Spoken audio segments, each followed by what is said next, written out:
Hello, everybody. It's Marci from wavesofcommunication.com. Welcome to another episode of the Language Facilitation Helpline podcast, and thank you for tuning in today. Every action you take to help the late talkers in your life is important, that the fastest results come when you enjoy the process of language facilitation. Welcome, everybody, to another Spotlight interview here on the Waves of Communication channel. And today we have Lorie Hanna. She has so many wonderful perspectives to share with us about late talking. She has experience working with students with autism, behavioral challenges, and other diverse learning needs. Lorie Hanna is a blessed mother to 5 children, so she's a mama. And so I spend so much time observing my children, and I watch them through play. They learned a great deal through play. They processed their life of their dad being away at military training through play. Time after time, their baby dolls would be, packing up a suitcase, going to visit, or their husband was leaving. I mean, all of these things. And so I started to pay very close attention. And so when I moved back into teaching public education, I brought a lot of that perspective to my students. I wanted to watch them play so I could learn who they are. I felt like when I could observe them, I got to see their natural abilities. Did they talk while they were playing? Did they just make noise? Did they get up and move a lot? Did they stay in one spot? And I got to see what their interests were. And from their interests is how I then developed an avenue to teach them, because they have to enjoy what they're doing. And I believe school has to be fun. And so, especially for students that have different diverse needs or don't have the same communication skills, it's hard to retrieve that information through verbal language. Oh my goodness, let's just talk about that. So listen, right now, a lot of the people who are following me are in the system, the same system that you're working in, and they're maybe not in it yet, or they're somewhere in the process of it. And the system uses evaluations, formal evaluations, and standardized testing, and checklists, and guidelines, and criterias, and all that stuff to sort of understand. That's what the system uses as a tool to understand these kids. And what's brilliant about your situation is you came in not a member of the system, not a part of the system who learned that way, but a product of the system. You're a mom who had kids, and you said your kids even had speech therapy. But when your kids were in therapy, and you were helping them at home, because obviously we know that the therapist doesn't do it all. The therapist with homeschool moms, you learn from them and then do at home. But when you were helping your own kids who had speech challenges, right, you automatically went to play, right? Yeah, and it was interesting because, some of the younger ones had some speech issues because they were mimicking what the older siblings were saying. It wasn't necessarily because they had their own speech There wasn't impairment. anything wrong. It was habits, right? Right. And when we did go to someone, and I was in the military, well, our family was at the time. And so I was homeschooling. So I wasn't able to do it through the public school system. I did it through our healthcare provider at that time. Although I did have access to get evaluated via the schools, I did have rights to do that. We saw an outside therapist, and I remember relying on them like, okay, you're the expert in this. But then at the same time, I was the expert in my child. I knew my child better than the therapist did. I had to trust my gut on that. I knew what he was going to be engaged in. I knew his personality. And so I really began to understand it's really a relationship between whether it's a doctor or a therapist or a counselor and the parent, because you have to team up and collaborate together to take their education, their insight, their recommendations, but you do have to mold it to your family, to your learning environment, to your personal situation, and the child's needs. Yeah. Now, you're sitting on the other side of the table Yeah. now, Oh, right? yeah. So you're literally there as the teacher, facilitator, life skills coach, all of that stuff wrapped in one, especially because now you're working with adolescent age Yes. kids. You Yeah. have worked K through 5, and now you're with the older ones. So it is different. The curriculum is different, right? Now you're really facilitating more of helping these students become community members, right? Get out in the world and do things with their life. It's beyond their ABCs Well, and yes, math. I started off as a vocational rehabilitation teacher and counselor. I was working with adults with special needs, either trying to gain or maintain employment.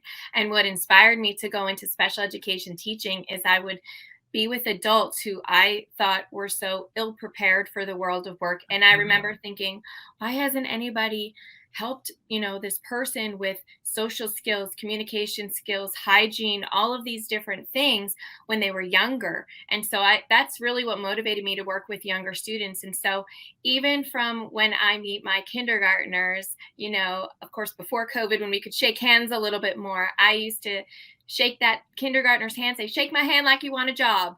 I mean, I instilled that in the kids that I worked with from when they were in kindergarten. It was always about one day you're going to have a job, especially when working with the population of students in the life skills classroom. I want them to be able to, leave high school, enter the world of work, have a purpose outside of their family, and just develop those meaningful friendships and a strong sense of self. That's what I Right? hope for them. That's what every parent wants for their kid, right? Mhm, And again, that strong sense of self, of who you are, mhm. is goes way beyond what you can and can't do. Right. And this is why I wanted to have Lorie on, because I think that's how she uses her puppets. Is she helps people see beyond what is happening around them, what they are struggling with, what all of that stuff, to connect with thinking. Mhm, Like I said, it's more like observing the situation, getting present with it, right? What's going on here? How do we feel? Is there someone around me to help me? How do I connect with that person? Is there, and because it's different with every child, it's different with every connection. But what I loved about Lorie is that she can see the potential in kids when maybe their environment is holding them back from showing everything. So, the one example that we talk about a lot on this channel is when kids get older or even through the process and they're in school for a lot of hours, the school spends time teaching them a lot of those hours to use these devices, to use a computer where they're touching things, because it makes it easier for them in the school building to request what they want and communicate with strange people. If they run into a custodian, the custodian can follow the pictures, things like that. But those devices tend to hold these kids back out in the world, right? Because people in the building know how to respond to them, or if a parent has them, but the parents often leave them in the backpack because it's not helping them at the house. It's not helping them during the functional, what we talk about, life skills, mhm, while they're out and whatever, beyond requesting what they want at the restaurant. What if that thing's not available and they're trying to make other choices, or they're negotiating, or they're talking about new novel concepts that they've never seen before? They're exploring together, and that stuff's not programmed in the device. You, in your life skills training, you mhm. were able to see through the blockage of those program systems. Talk about that experience a Sure. little.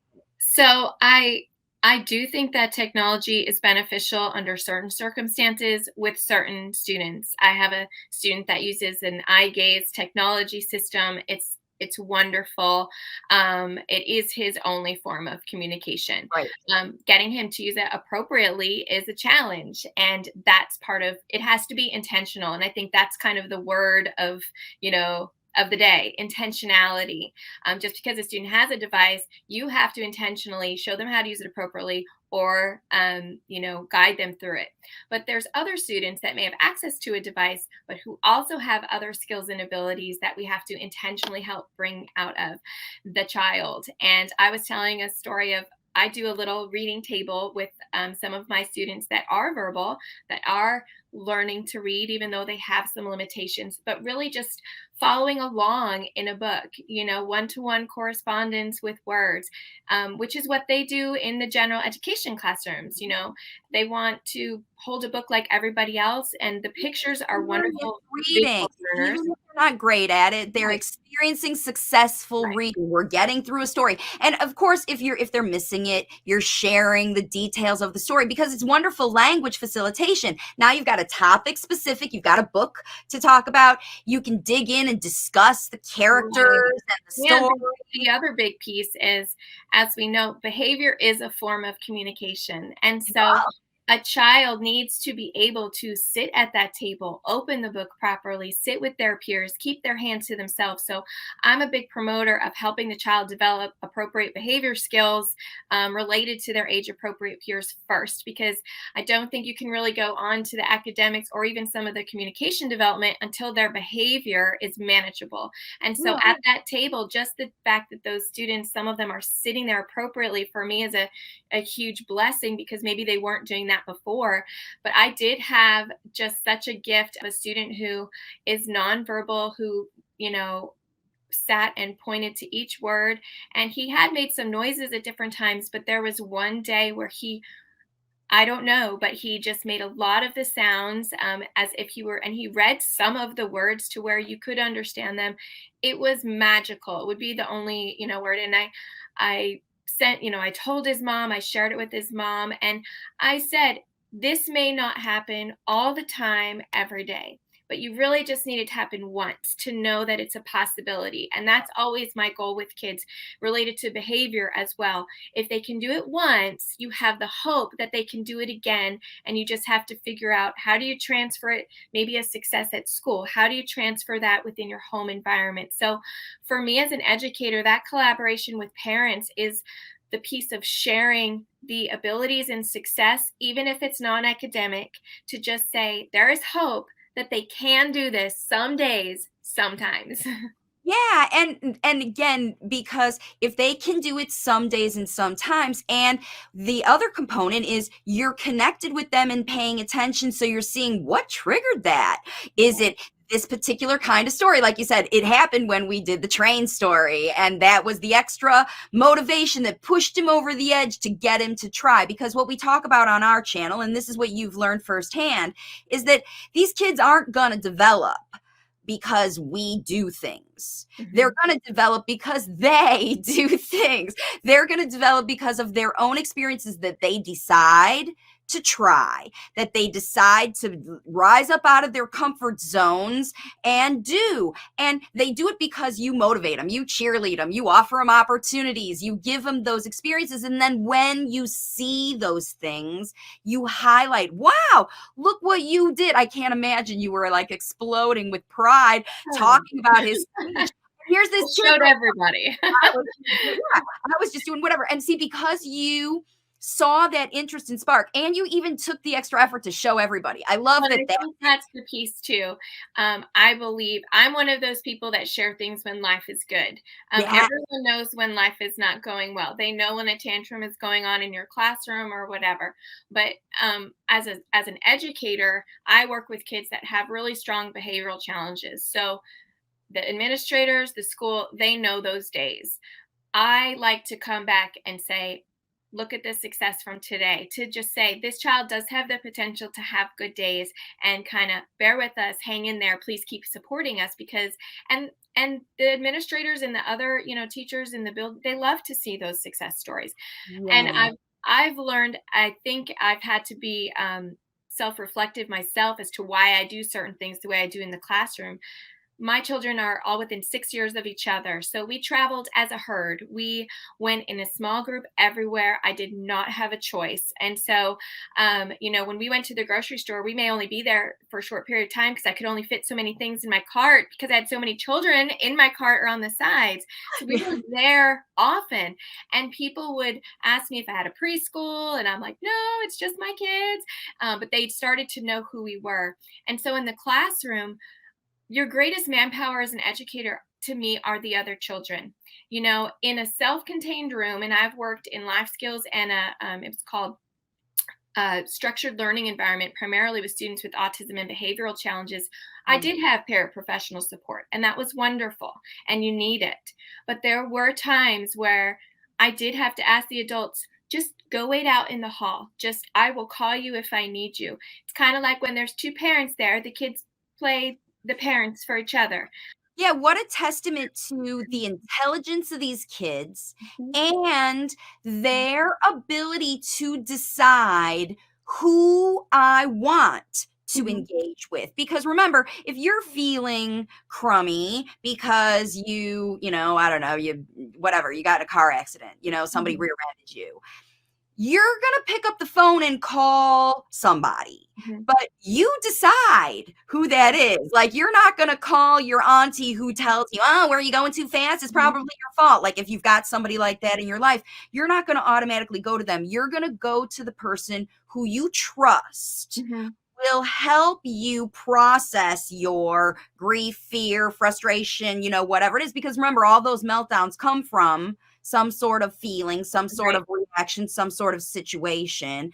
And, when you take the time to see where that's coming from, that's how you become the one who can talk them down off Well, the and ledge.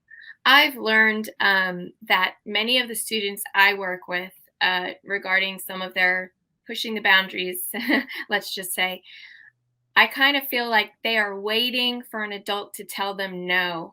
I think that we are inundated with, we need to give kids choices. And I'm all about giving children choices, but limited choices. And it's perceived control. Your choice is either the red crayon or the blue. And the child Mhm. could be so sweet and nice and say, can I have the green? No, it's this one or this one. I'm the adult, you're the child, and you have to choose from the two that I'm providing. And that whole philosophy of who's in charge of the classroom is a huge piece, to helping a child behave and communicate appropriately, in my opinion. But developing that relationship of who's in charge and saying no to the child. I've watched children almost craving for someone to just tell them no and Yes, give them it's a about defined boundaries. thought. It's not Yeah, about no, it's about not now, not yet, because I know you never say, "No, it's never gonna happen in your life," right. because It's a that's a quick boundary, and reminder. for It's me, it's about boundaries. creating Yeah. a visual boundary as well, and so I do a lot of that in the classroom as well, especially for kids that their communicative language is limited. They can't just hear what you're saying about a boundary, they have to see it. So I use a lot of tangible things. Painter's tape is my best friend in the classroom. I use trays a lot of the time that give kids ownership and their own stuff, but they have to carry it, but they have to keep Yeah. everything on it. And so it shows them this is your space, Yeah. keep your So things on what it's your about is responsibility. And I always talk about with responsibility comes privilege, and with privilege comes responsibility. And that's really what we're talking about here. yeah, You want to have a community classroom where everyone is responsible for their own selves. This is what we're raising adults, right? Not raising children. And even if they're 4 years old, they still have to understand that with privilege comes responsibility, and with responsibility comes privilege. And that's where a lot of parents fail sometimes, or they feel like they fail yeah, because they're seeing behaviors they don't want to see. This is always what happens is when the responsibility privilege balance is off. They either have too much responsibility, do this, do this, do this, do this, do this, with no privilege, or they right. have too much privilege. Here you go, have whatever you want, as many choices as you want. You can say whatever you want with no. And I think it's about the balance. I And you're do.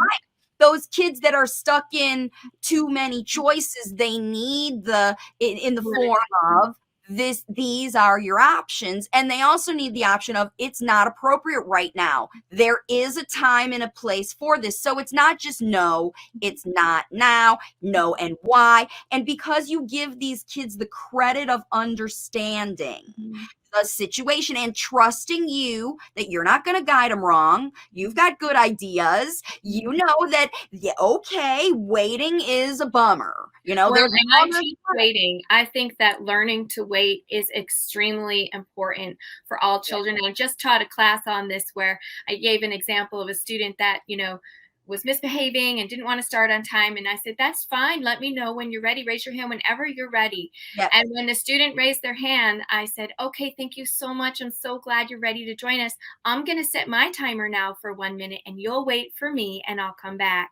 And it Wow. was like, what? And Wow. I wanted the class to know I'm still going to put those that followed the directions first. I did not forget about about you, but you're going to have to learn to wait for the adult. And that whole establishment of who's in charge of the classroom is so important, because if I tended to the child immediately, there's a good chance they're going to do that again next time. Well, and it's about expectations, right? So if you're a mom and you're at home with no expectations, you've got them in your house, right? Start there. We eat at a certain time. Do we eat at other times? Well, sometimes maybe if there's an exception, sometimes there's always exceptions. But if it is a hard no, and if you don't feel like it, I always tell parents, you got to draw your boundaries. If it is not time to go outside and your kiddo's standing there with their shoes, then you have to let them know now is not the time. Right. And it's not like you abandoned them. You are, like you said, you set the timer and set that child up for success. Now I'm going to show you, waiting one more minute. You can do this. I promise you. I You talk about the power of Cheerios. I just did a lesson on this as well. And I had a pediatrician ask me, how do you get your kids to stay so well behaved? Because I did. I traveled with all five, and they were 5.5, 4.5, 3.5, 1.5, and a baby. And I said, Cheerios. And I had a Ziploc bag of Cheerios that I would give to my oldest, and she gave one at a time to each one of my kids. And if my son started flailing around, she would give him a look and be like, and skip him. And then she'd come back around again. And once he behaved, they and had to have something to help them they wait, did, because but it also they had stressed an them. accountability, they had an accountability sibling. Like, I'm the one that's watching, and they knew their expectation was in this moment, and it wasn't like it happened every day. This Right. was when you needed them. Here was a mom with 6 people, including herself, that she's got to manage. And when we talk about behavior management, it is self-management is the goal, right? Is that child to Self-regulate. self-decide to come to the table, self-decide to hold the book, not a hand over hand management, a self-management. And you create the boundaries. This is the place to be inside this tape. You're going to be successful if you stay in here. Outside, I can't guarantee that you're going to get the goods of what you get if you follow the rules. And then they're like, oh, and then the peers, they see the peers The following the peers, rules. to me, are also the biggest piece in public education that I feel are underutilized. And that's coming from a mom of 5. Developing that sense of class family and class community. I always like pairing up kids that maybe have a certain behavior that may be challenging with a younger one that has that same behavior. And it is that self reflection, it's that holding up a mirror to the child and seeing it in someone else. I find that really powerful, even for nonverbal students. They can still comprehend the directions of things, and it gives them again a chance for success. So, asking a student that may get easily frustrated because they can't communicate appropriately, giving them a task of caring and tending to someone else, and sort of the responsibility, as you say, no, grab their hand, bring them to the door. We've got to go. They need your help. I've watched some of the students kind of like, me? Because usually in public school, we tend to certain kids really quickly, especially if they're nonverbal, but they can do quite a bit. And when you put them with their peers, I just and sort of stand back a little bit and watch them take care of each other and have that as an So expectation. empathetic. They're so caring and Beautiful. loving, and they love each other. And you see the kids, if you're in a classroom, you see the one who's having a meltdown, you see the other kids having empathy for them. Oh yeah. Because they don't they know, because they've been there. They had their meltdown last week. They know that kid's going through something right now. And they help to correct the student too.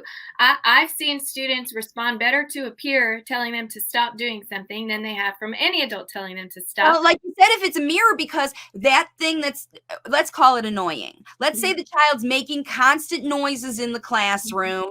They're limited verbal, and that's their strategy for self-soothing, but they don't realize how it is affecting their peers. You pair them up with another peer who does that, Oh yes.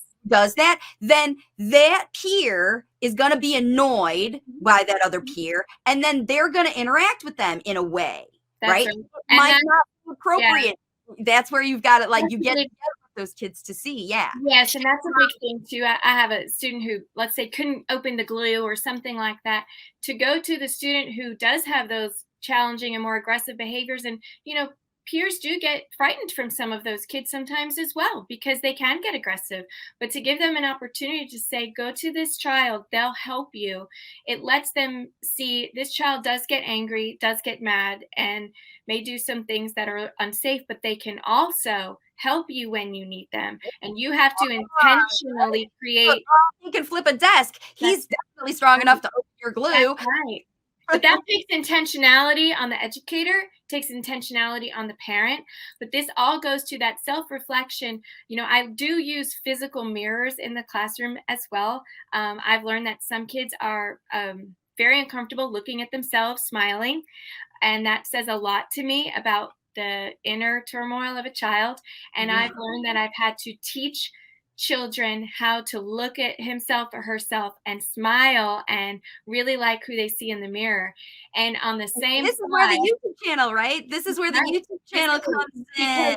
the mirror is self-reflective literally, but I also use puppets, if I can introduce a couple of them. Yeah.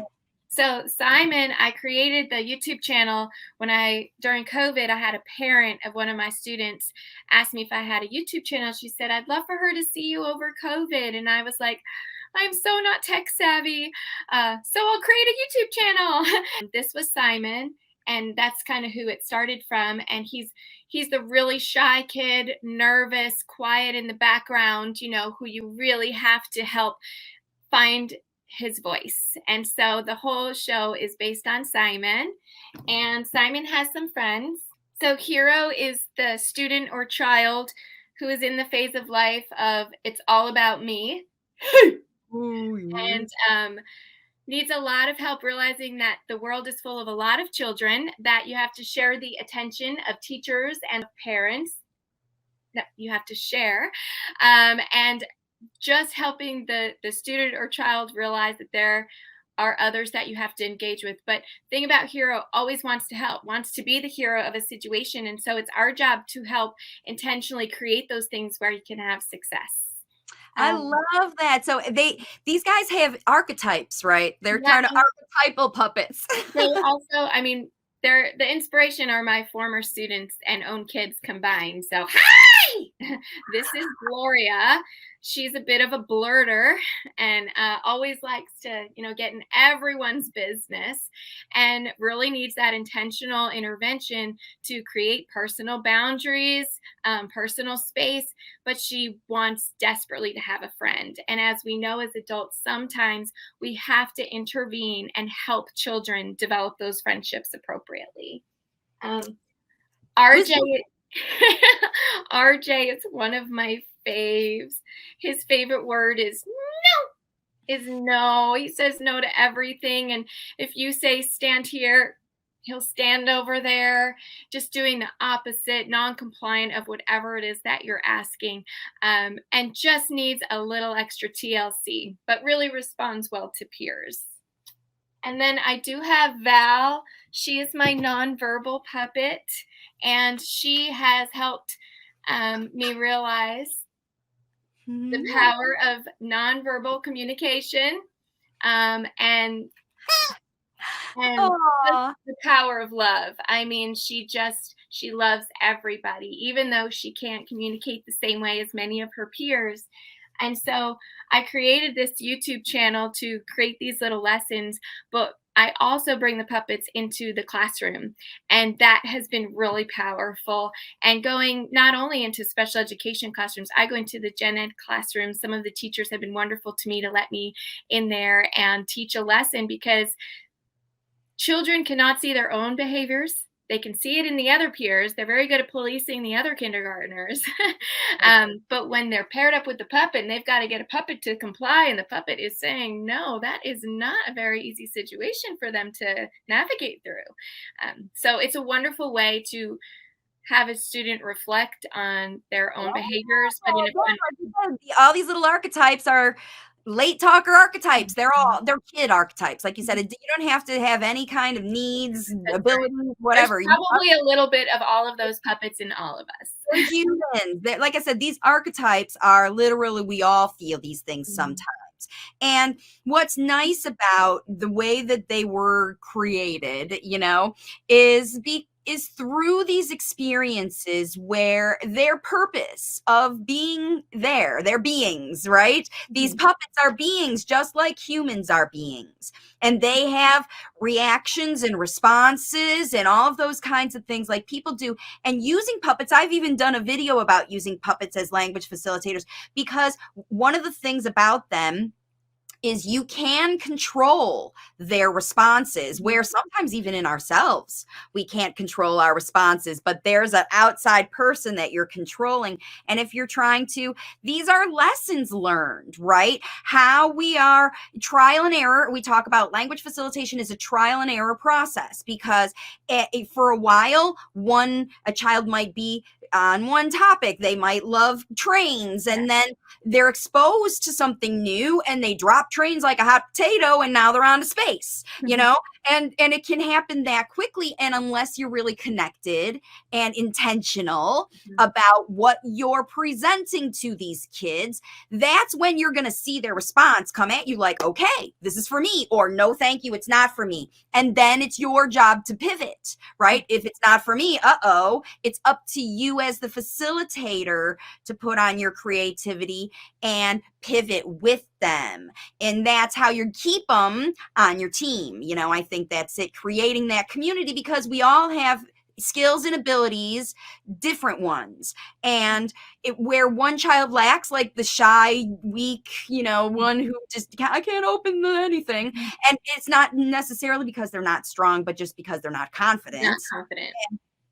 And then this other person is super confident, flipping desks and, threatening people and all that stuff. They've got confidence to burn. And just the ability that my shy self, it's okay because you facilitated the connection between two very different personalities. And you can do that with your puppets. Yeah. Here's aggressive mommy with shy, the other one. And then they can communicate together and people see, oh, I don't have to not be with people that I'm a little afraid of, or I'm intimidated by, or I think are weak or less than me, or whatever, depending on which end you are. Right. I think the biggest piece is to build those relationships and develop those compensatory skills, especially for our students that have, different needs, especially those that have limitations in their communication. It's their compensatory skills of being able to be friendly and being able to ask for help in a way that is meaningful. That Yeah. that is what's going to help them get through, different experiences and build upon things tremendously, simply because they could interact with, an adult or a peer and ask, hey, can you be my buddy? Or, oh, can you help me reach that? And then all of a sudden, those relationships just start flourishing a lot more naturally. I think everywhere, outside of school, everywhere too, because I think it's about, again, empowering that responsibility. Like, it's okay to connect. It's Mhm. okay to even, I'm going to learn something from this person. And I think it really matters about their support system, that it's there, that they've seen, because not every social interaction is successful, right? Mhm. Right. Sometimes it's not, and because one isn't coming at it, they're not connecting, they're coming at it from a sense of isolation.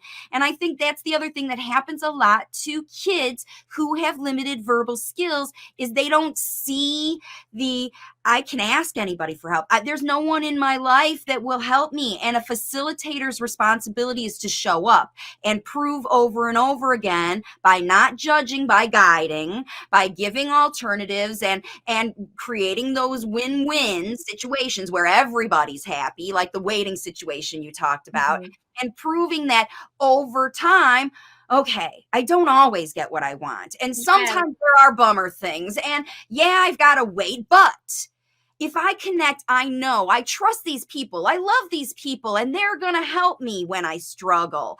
That's how you build community, right? Yes, and that's really where the book idea of Stand Like a Superhero came from, because I had a full length mirror outside of, well, it started with a small mirror, then it turned into a full length mirror outside my classroom. And when I would bring my students in there, and this is when I was teaching resource, I had the kids, stand in front of it. And I said, stand like a superhero, and gave them a visual. If you say stand with confidence, what does that really mean? But if you tell a child, stand like a superhero, hands on your hips, chest out, chin up, look at yourself and say, I'm ready to learn. And they started to do this. And then even the students who in life skills are nonverbal, they can follow suit. They can stand like a superhero. They see what their peers are doing, even if nothing's verbally coming out of their mouth. They stand there, they can smile. They're seeing themselves not only successful, but doing exactly what these other peers are doing. I should do it myself. Every teacher should do it. We should all be ready to I was learn gonna every say, what day. about every parent out there every single day? I am a Mhm. superhero Right. language facilitator. Mhm. I'm a superhero accountant. I'm a Right. superhero mommy, You know, you know? if we and I know as a mother and educator, we often come home defeated and feel defeated. But if we're walking around like, ugh, I mean, surely our children are, and it's just that standing with confidence, and you learn from failure. It's okay to fail. It's okay to mess up. I mean, that's how you learn to be better. And We all fall down, Mhm. and what's nice is that when you're in a community, one falls down, the other one picks them up. Because you fall down, someone picks you up. That's what it's all about. The self reflection really becomes powerful because when they start to look at themselves and you're feeding them a script of what to say, all of a sudden over time, they come out and look at themselves and they say some positive affirmation independently. You've not prompted them. And then the next step becomes if their friend's having a bad day and looks in the mirror like this, their friends start to say, "Come on, chin up, put your hands on your hips." And they'll say something for them and they're complimenting them. And so the mirror experiment blew into something that was so beautiful to watch. And I tell the story of in life skills, I had a student who would not remain still, constantly roaming the room, wouldn't focus, couldn't focus on things unless it was a device. And I asked his mom, does he sit down at home? Only if he has a phone or an iPad, she said. And so I said, oh my goodness. So I brought in a full length mirror into that classroom and he sat in front of it and he just was enamored with himself and for 15 plus minutes sat there and just observed himself. It was beautiful. And now at a table like his peers, he can sit there. I do have to put a small little mirror there to keep him engaged. And I realized he just needed himself. He just needed to look at himself, to stay in one spot. And it wasn't a technology device, it was just him. Connection. I completely agree because remember, these kids, if they are really hooked on tech, their best friends are Peppa Pig, Mickey Mouse, and Thomas the Tank. They're whoever they're watching, doesn't matter what they're watching, Blippy. Well, and they used to have in the cars, before it became to give a device, they did have mirrors that you put on the back of the seat, so that if your child was young and in a car seat, they were looking at themselves and just, That's right. Even in the smiles are crib. contagious. They do it with babies. But so much earlier and earlier and earlier, if a child, even because these kids are super smart, just because they're not verbal, they Oh, are yeah. super smart and they can find like their favorite videos in a heartbeat. And they spot tech, they find phones, they see screens all over. I've got a family many of them in my Mhm. program that are stuck like this. And again, they come out of it when they see a relationship because they just have a relationship with the device and then they're creating a relationship with themselves and they learn then because that's a human in there and Mhm. they're affecting because the device is 2D. Mhm. It doesn't give them back. They're having to project on the reflection. Wait, when I project something I see Yeah. exactly what I'm Yes. doing and whoa, it's coming back at me and I see that and I either really like it or ooh, maybe I should change that. I mean, that's what we all do. You fix your hair, you don't like it, you fix it again, right? And that's where it starts visually. Is Mhm. I like what I look at and that's where it starts. But I think because your component brings the verbal talking Mhm. about what you see and is reflection of how you feel, Yes. then that's where it comes to really doing the work. So brilliant. Wow. Thank you so much. So we've made it kind of through your resources now. The book's not quite available yet, do I No, understand? it comes out at the end of May. There'll be a link on my webpage, which is www.socialskillswithsimon.com. And the YouTube channels, which are free and videos, are on there as well. And this summer, I definitely hope to make a lot more. Very inspired this year from all my students. So I'm excited to see what Me too. I do. I can't wait to start sharing them on the platform. Look what Lori's talking about now. Look what the puppets are talking about now. I can't wait to start sharing them. So the other thing that I like to do is, because our Waves of Communication platform is a resource platform, and we're trying to equip and empower a lot of people all over the place with our resources, which resources from our platform did you find the most successful that you wouldn't mind sharing with your audience? Sure. Well, two things from your site that really grabbed me was, if it's not fun, it's not fun. I really think, especially with children, it needs to be engaging, and you have to learn about the child in order to find out what it is that is engaging. And I'm a believer, I'm in my 40s. I still like to play and have fun. That is what intrigues me to learn. And so I think we need to also keep the mindset that just as our children are getting older and becoming young adults, it still needs to be engaging and fun for them. The other thing that really stood out to me as well is when you discussed about habits. And as a parent, and I was at home with my kids a long time as well, it's difficult for parents to even notice some of those habits that are happening within your home. I had 5 kids. I'm sure by kid number 5, we were speaking for her. My husband is in the military, and when he came back from a deployment, I found myself translating what my children were doing or saying without giving him the opportunity of time to figure it out, because I had been with them so long. So if one of them ran up and showed something or made a comment, he would just like, "What are you trying to tell me?" And from the background, I'd be like, "She wants apple juice." And so I never allowed, those relationships and that communication to develop naturally.